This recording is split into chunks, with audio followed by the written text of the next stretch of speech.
Salut à tous, c'est Pang de la chaîne, bienvenue sur cette vidéo qui aujourd'hui va parler coaching, va parler travail sur soi et cette notion qui peut être assez intéressante à prendre en compte, cette notion de se choisir soi-même.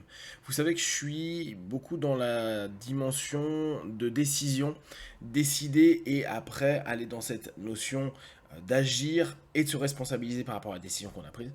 Et j'écoutais un philosophe qui s'appelle Kierkegaard, qui, dans une de ses façons de fonctionner, part du postulat que la décision, lui il parle de choix plutôt que décision, la plus importante à faire est de se choisir soi-même.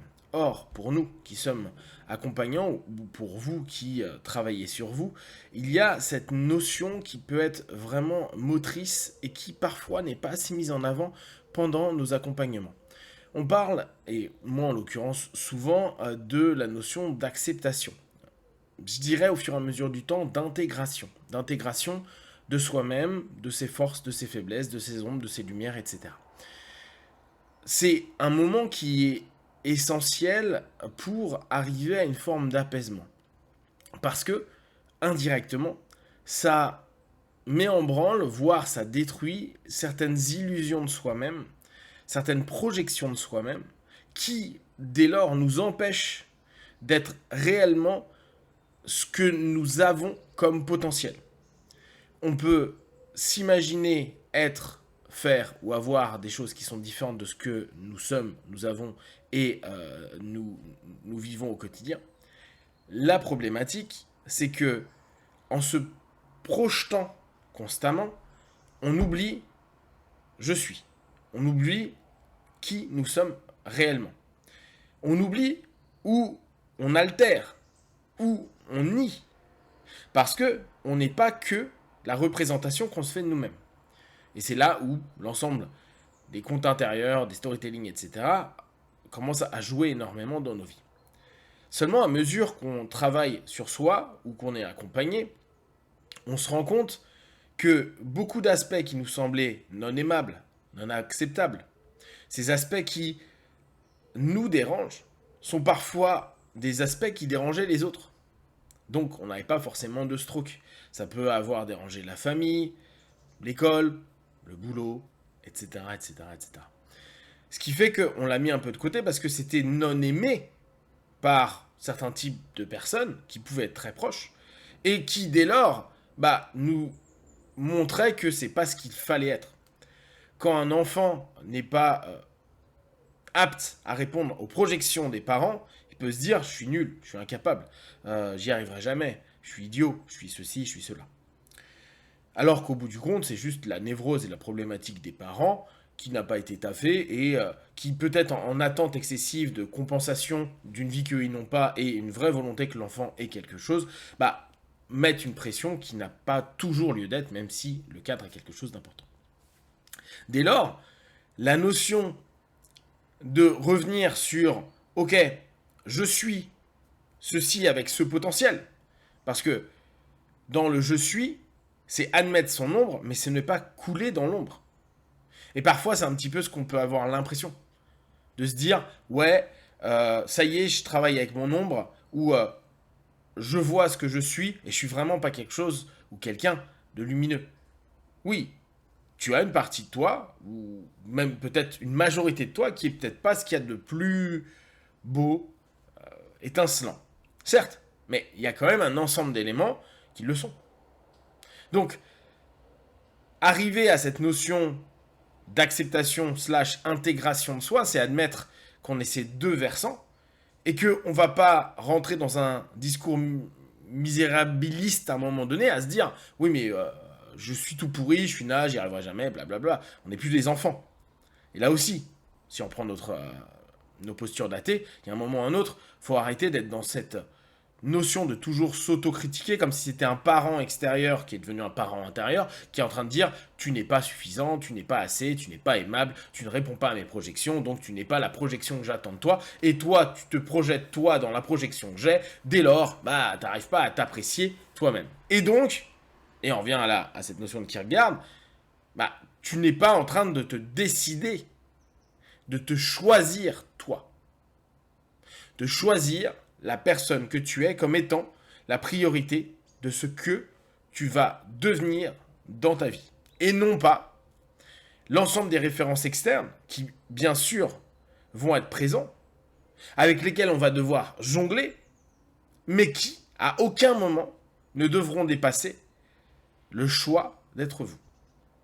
Et se poser la question de se dire, mais pourquoi je vais me choisir moi, sachant que je suis intrinsèquement moi, peut nous interroger et se dire, ça n'a aucun sens, je suis déjà moi, donc j'ai pas besoin de me choisir. Pour autant, c'est comme si on était à ce moment-là dans la reconnaissance de je suis et dans un processus d'intégration de ce que l'on est dans toutes ses formes, avec ce qu'on aime moins, et non pas le résultat psychosocial de notre système.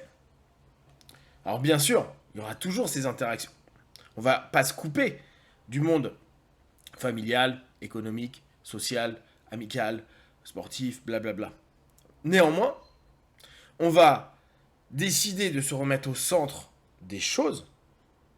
Et pour les personnes qui suivent un petit peu ma notion au niveau de l'auto-amour, redevenir moïste, c'est-à-dire moi, je suis prioritaire sur le reste, parce que sans un moi qui m'accepte, qui m'aime, qui me respecte, je ne peux pas donner le moindre amour, respect à autrui, parce que je ne sais même pas ce que c'est que d'aimer ou de s'aimer.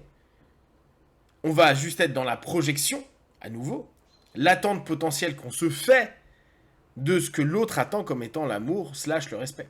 Alors que si nous, pour nous, on sait que ce type d'amour, ce type de respect est quelque chose qu'on arrive à percevoir, on veut peut-être le partager. Certes, ça ne répondra pas complètement à l'attente de l'autre, mais ce sera ce que nous, on est capable de donner parce qu'on se le donne déjà à nous de façon le plus juste possible.